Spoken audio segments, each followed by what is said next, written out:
I don't have time to learn. I'll learn punch and roll after I get these books out the door. Man, if I could just find the time, I'd learn RX so that I could process some of my own auditions, or some of my own books. But I'll learn that after I'm done with this. Yeah, good luck on that one. All right, so I hear people telling, I don't have time to learn. But man, that is not the way we want to do it if we're going to grow in this business. And we're going to talk about that today in Audio Barnyard, where we're planting the seeds for success, and be sure we get your corn in a row. So this is Don Barnes, Red Barnes Audio. And of course, I have Studio One Jumpstart and RX Jumpstart and Studio One Advance. And I have some other classes that are coming up here. Be sure to join me on Facebook if you haven't found me there already. I've got a great YouTube channel as well, Red Barnes Audio. So there's my commercials for today. Always have to throw that in there. But today we're talking about learning. And learning as an adult can be very difficult at points unless we have a mindset shift. By the way, that's a great tongue twister. Mindset shift, mindset shift, mindset shift, mindset. All right, I've got that on my tongue twister list. By the way, side note, I hope you have a tongue twister list. Whatever trips you up will be different. Sometimes I hear somebody's tongue twister and it's not mine. I mean, I can say it easily. And then there's another word that just trips me up, and that's on my tongue twister list. And I keep a list, and that way when I'm in my car and I'm going to drive someplace, I can practice saying it over and over again. All right. So today we're talking about mindset, learning as an adult, which is different than learning when you're a kid. Because number one, maybe you have a busy life. I don't know, maybe you sit on the beach and you have tons and tons of time, but I don't, and most adults don't. So I hear this all the time. Hey, all right, I just bought RX, or I just got Studio One or Reaper, or I have some punch and roll thing. I'll learn punch and roll if I just had the time to learn it. Well, you know what? I doubt you're going to have more time. Well, let's say, ask this question. When in the last 5 years have you found yourself that after X months, you pick the number, all of a sudden the skies open up and you have more time? Oh, but my kids are little right now. So yeah, no kidding. By the way, I have 5 kids, so it's hard for you to play that card against me. And every time I felt, oh, woe is me, I had 5 kids, I'd call my friend who had 9 kids and he'd laugh at me. And I really got some good perspective on, man, this guy manages it and he gets through it. And if he can do it, he was doing it. And I realized, hey, shut the heck up, because I have 5. So anyway, that's not an excuse. And you won't have more time because they're going to have more things when they're a teenager. Wait till you get into teen years, baby. That is just an interesting time as a parent. And they're all going different places. My schedule was way more packed as my kids got into those middle, late years than it was when they were young. So if you think it's bad when they're young now, you are in for a rude, whatever. There's my parenting advice for today. If you're not a parent, just use the metaphor anyway. Life rarely gets clearer because, man, if you're good at something, more people are going to ask you to do it. So if you're good at voicing audiobooks, if you're a great voiceover artist, if you're great at painting or bowling, so you're a great bowler. Well, you know what? Somebody's going to ask you, hey, would you like to join our league? We'd love to have a person like you who's such a good bowler. And everything you do, I don't care if you're a knitter. Not that that's nothing wrong with being a knitter. I don't think that's what they call it. Maybe there's some term for it. But so you're a wool artist, okay? You're not a knitter. And if you're good at it, other people start going, hey, how'd you get so good at it? And then, will you teach me how to knit? And it's just, you get busier. Anything you're good at, if you're a good parent, other parents start saying, hey, how'd your kids turn out so good? What can you help me do that same thing? It's just not going to get easier. So the first thing we're going to work on is a mindset shift. You want to do things that return residual time. It's a big concept for me. It's something I've been studying for years. How do you learn more effectively? The first thing is, it's a decision. And here's what happens. We need to carve out time every single day for doing some learning. So let's make a little thing. I don't expect any of us to say, you know what, I've got 2 hours today. I'm just going to sit down here and I'm just going to learn. I'm going to learn punch and roll today. And you have this one major factor that adults, most of us, don't seem to have straight. And here's a rule. Most adults overestimate how much they can do in a short period of time and underestimate how much they can do in a year or plus or minus a few months. So here's what happens. I go, oh, this weekend I'm going to learn punch and roll and I'm going to know everything and it'll be working for me on Monday. And then I get something comes up and I have a roof leak or I have something or a kid has a issue. And now I do everything I can over that weekend. Maybe I do spend that whole weekend learning and I get to Monday and I'm disappointed because I'm not a punch and roll expert in 3 days. Well, for that particular example, you don't need to be an expert. You need to be able to use it enough to get to the next level and you keep refining it. But there's a really good reason for focusing on punch and roll or RX and processing and getting that stuff down to a system because it gives you residual time back. I'm really fascinated by things that we can do where we can invest some time and then later we get our time back. Over the course of a book, anybody that's done punch and roll well, after doing it for a month, they always come back to me with the same comment, and it goes something like this. If I really understood the value, how much time I would get back from doing that, and that my quality would go up, I would have done that months ago or years ago. It's absolutely worth the time to invest in that. But most of us can't just say, well, I'm going to take off 2 weeks and do it, or I'm going to just, most people, by the way, can do punch and roll on the weekend well enough that they can do their next book. And by the time they get through a few chapters and they have the punch and roll thing working right, especially with one of the more advanced DAWs, then it's like, wow, unbelievable. I just should have done this earlier because I'm going to get some time back. Now, that doesn't mean you're going to now all of a sudden, because let's say you get an hour back or 3 hours back for every chapter because you don't have as much editing time. What's going to happen? You're going to take another book sooner. And you're going to be just as busy next month, 2 months from now as you are now. You're just going to have filled that time, or you take it and you spend the time with your kids.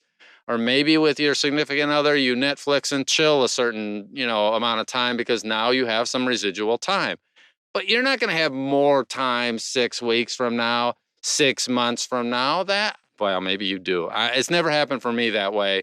And I predict, I'll just go on record right now, I'm great at predictions as long as they're not about the future. Looking back on things I've done, I've never gotten to this point where I have this bliss of tremendous new time and nothing to do. That doesn't mean I don't take off a night here or there and watch something on Netflix, but it isn't something that I've magically had 2 weeks where I can say, yeah, now I'm going to do all my learning for this year. It's daily learning that is required. And this applies to the voiceover business, the narration business, podcast business. I struggle to get the time to record these podcasts. I don't yet have my system going where I just say, okay, I do a little bit here, a little bit there.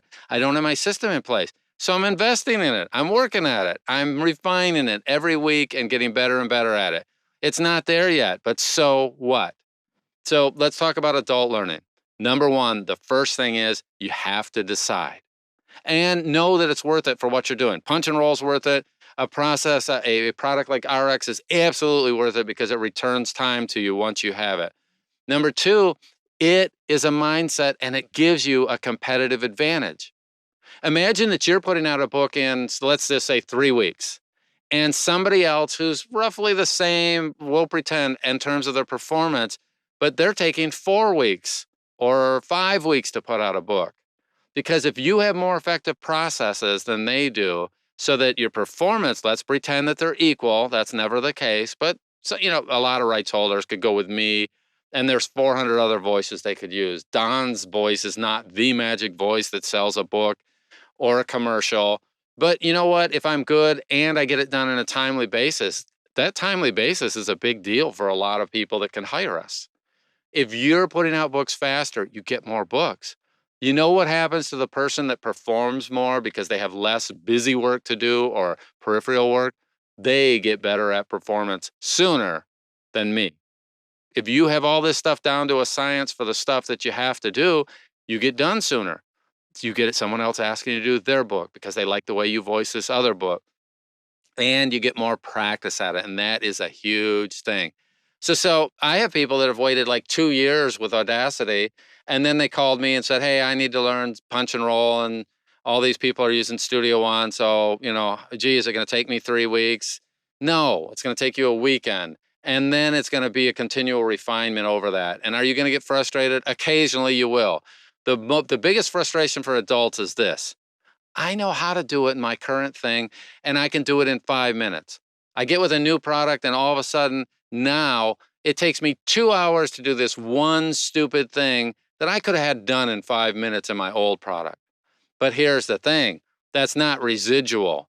When you learn the new process, and maybe you do blow off 2 hours at one point because you can't find one piece of information, once you get it, everything after that, every chapter after that, you get a return on the time, because there are better techniques and there are better products and there are things you can do to accelerate your production process so that you can be focused where you want, and that's the performance. So how are you going to find time? Well, let me give you a couple things that I do. Number one, if I'm eating by myself, so I'm eating lunch and I'm not talking with anybody else, then I have my phone on and I'm watching a YouTube video. I have a list of subjects. I have an audio book that I'm doing. I was on my roof working on, I have a leak on my roof. I know you don't care about my roof, but it's rainy season here in Southern California, and I have a little leak. So I'm gonna get the whole thing redone over the next year or so, but I'm just gonna patch this little leak. So I'm up on my roof. In my pocket is my smartphone, and it's playing my audiobook that I'm currently listening to. And this is the second time through this one. Point being, I don't sit down usually and go, wow, I am just going to sit on my couch and listen to an audiobook. I'm doing it while I'm patching the roof. I'm doing it while I'm driving over to Home Depot to get the stuff to patch my roof. I'm doing it when I'm driving around. I'm doing it while I'm eating breakfast. If I'm ever eating on my own, I'm always listening to something. If I'm with other people, I'll talk to other people. But don't just sit and do, one, don't read the news sites. Okay. For me, I'm a news junkie. I love reading. I love finding out what's going on in the world. But you know what? Maybe I have to cut that back. And I've had that. I've just said to myself, you know what? No news for a week. And I had withdrawal symptoms. Okay. When I did that the first time, but now I moderate it. And I just, you know what? I have 5 minutes. I give myself a time frame to say, hey, I want to check in on the news. I'll take 5 minutes and then we'll go from there. When I was younger, by the way, the news came on at 6 o'clock every night when I was a young adult. And so you'd watch the national news every night, like everybody else in the country, because that's the only way we got news back in the old days, with horses and cows and yeah, whatever. Now you could sit and watch, you could cycle through 6 or 8 news sites and watch all the political crap that's going on. And you could be there 24/7 if you want and never get anything done in life. So instead of that, you just say, hey, I do a little bit less of that. I get up 10 minutes earlier. And we're not looking to have hours worth of time, because there's this gold thing that happens cumulatively. Find 10 minutes at a time, find 5 minutes at a time, and get your list of things that you want to learn. And don't do this. So I have training classes. Most of you know that. You're sick of hearing about them, but I have some great training classes. And every once in a while I'm paying because I hear somebody say to this, oh, I'm watching the whole thing through and I'm taking notes the whole time. And it's like, really? Don't do that. Watch 15 minutes, get your DAW out, get Studio One out, get RX out, and do it. And then go back, and if you need to, repeat that 15 minutes, but do it in the software. If you're learning about software, do not say, I'm going to take 5 hours and watch every video that's out there before I start actually doing it. Because here's what happens. You get overloaded. You get contradictory information. You get information that doesn't apply to the things that I'm doing now. Find something that can do what you need now, and watch 15 minutes, watch 30 minutes of it, and then go do. This process of going and watching 5 hours of me and writing down and taking notes, first, I keep finding they take the wrong notes. Because if you're a beginner, you don't know what's important in terms of what you're going to use of that information. Some of it doesn't apply to you. The thing that drives me crazy about doing videos is that I know I have an audience, and in my head, having done thousands of hours of private sessions, I have a pretty good idea of my typical client. But the problem with video and every podcast is we're talking to a general audience. Some things I say just flat out do not apply to you. Okay. And some things you're going to ignore and they actually did apply to you. But you have that same thing when you're learning from video, that you can't just watch for hours and hours and then go back and expect to remember all that. That's not the way learning works. Watch for 5 minutes, watch for 15 minutes, then do something. And if you'll go back and forth, get up 10 minutes earlier, cut out the news, go to bed 10 minutes later. Don't think you need to have hours and hours and hours every day, because you are not going to be less busy. I'm predicting here. All right, write this down. You will not be less busy 6 months from now than you are now. You will be more busy. And if you haven't taken the time, you won't get the residuals in terms of time back. So start doing it today. So make me one little, just, do this for me, okay? And try it for a month.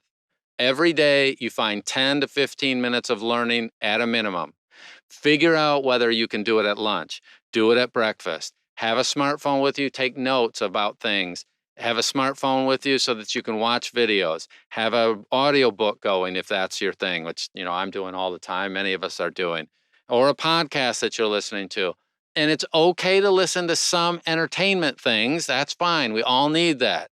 I love comedies, so I'm always on the lookout for a great comedy, and I'll go and watch a half hour. And sometimes I split them in half. You don't have to watch the whole thing at once. Sometimes I split them into 10 parts. I'll watch 10 minutes of comedy because I need a break and I just want a mind shift, and that's cool. There's nothing wrong with doing that sort of thing. That's a great balance. But if I was going to watch a 30-minute show this week and I haven't had any learning time, I'm going to cut that down and watch 15. And cut some things down in terms of, I know it doesn't seem optional, but if you're carrying a smartphone with you all the time, you have a YouTube video going, you have an audiobook going, you have a podcast going, and a couple of those as well. If you're listening to this podcast, you're already into podcasting. You are a perfect person. The whole irony of this is almost anybody that's listening to podcasts, you're already doing this anyway. You're already multitasking and doing it. I'm preaching to the choir. But what we can do is do more of it. We can skip the news. We're not looking for huge blocks of time. We're looking for slivers that we can do, and then making sure that we're going back and forth between learning something for a little bit and doing. Taking action trumps spending time just learning by, book learning, by simply listening or watching. Watching other people, if that really worked, I would be one of the best gymnasts in the world, because I had a daughter who was a competitive gymnast when she was little. And so I'd go watch all these workouts. I would get there and watch 10 minutes of it at the end sometimes. Man, I would be awesome if you could watch somebody else doing something and then become that. Now, if I was going to be a gymnast, I would certainly want to watch a lot of people being a gymnast. But that's not the key to being excellent at what we're doing. Watch some videos, do it. Watch some videos, do it, and find those little slivers and look at things like a great punch and roll DAW. When you have it down and you're doing it well, remember, a lot of people do punch and roll and don't do it well. That kind of irritates me, but it's a whole nother subject. Some of these DAWs don't really do it well. They just do it, and people don't know the difference. So they go, oh, I'm doing punch and roll. And I'm thinking, yeah, you're still not taking the best advantage of it. They have RX, which could cut huge amounts of time if they know how to use it well. So get a little bit educated on it. And you don't have to, there's a bunch of free stuff out there. I'm putting it out there. A whole bunch of other people are putting it out there.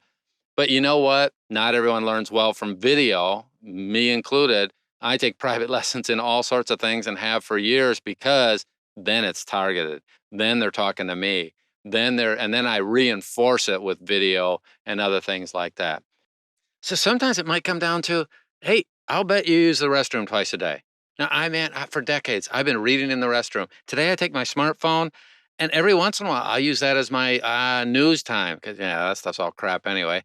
As gross as it is, you need to have your smartphone in there and have your list of things that you're learning, and find good YouTube videos, listen to a podcast, do something productive with that time, all right? Maybe that's all you have, but man, go for it. How about shortcuts? Are you constantly searching for shortcuts for whatever software you use? That is worth investing in, because when you know them, you can do things faster. I see people doing things with a mouse all the time that would be so much faster if they would learn Control Z or Command Z, undo, or Control C, the cut, copy, paste stuff. There's a set of shortcuts everybody should know, because it saves you time and you get leverage out of that. You do it so much. And anyways, learn the shortcuts. That's enough about that. Sometimes it's adding an extra monitor. Right now, I'm working on 3 monitors. I've got 2 27-inch monitors. I'm looking at going to 34-inch monitors. That's my next one. But if you have one and you're doing a lot of editing, you'll find 2 are amazing. I'll have RX on one, I have Studio One on the other, and that really helps your productivity. Now, you can't do that at first, maybe. So what? But you're still looking for, when am I going to do that? What am I going to ask for Christmas? What am I going to ask for my birthday? Something like that. A couple other things. Maybe your typing skills aren't that strong. We have to write a message to our rights holder or our clients. And if you're hunting and pecking on the keyboard, don't do that. Go to typing.com, or you can get a free account there and practice your basic touch typing skills and get good at it. And you can do that 5 minutes a day for a couple months and you'll be smoking it. It really saves you. You got to do so much of that kind of stuff. But the real big thing, maybe lists. You may be keeping lists of what do you want to learn next? What are you looking for shortcuts for? But sometimes, and at the end of the day, it always, well, not even sometimes, let me rephrase that. It's about our mindset. I'm looking for productivity enhancements. I'm looking for hacks. I'm looking for people that can teach me shortcuts to what I'm going to do anyway. Now, here's the thing. You can learn it all on your own. You can go out and find people. You hang around with other people that are interested in this, and it's a huge, huge win for you.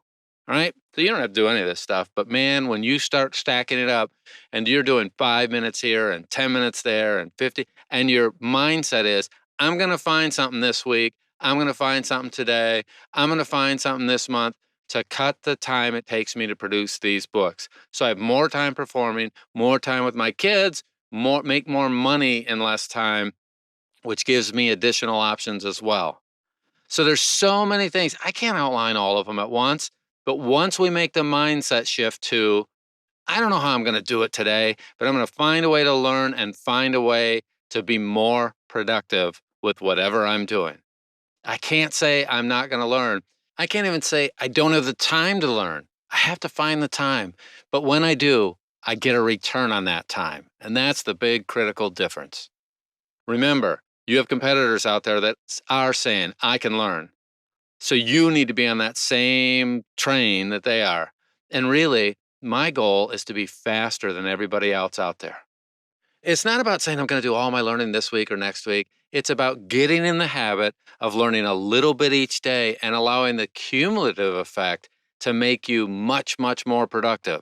And then we also have the thing that our tools can change. So there may be another version of RX or Studio One or Reaper or whatever you're using, and you have to be on the lookout to see if there's something that could make you more productive. Don't just update because there's an update. Update because you can find something to make your time more productive.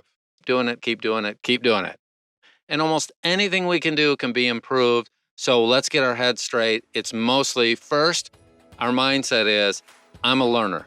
I'm a lifelong learner. I find a way to learn more every single day. And I'm constantly looking for it. And I'm looking for the productivity hacks. Now, I want great quality, but I want it fast. And I don't believe these people say you can't have, great quality and fast and cheap. You can if you go for it. You work that out, you can do it. The most important thing is our mindset. One more time. All right, so this is Don Barnes, Audio Barnyard.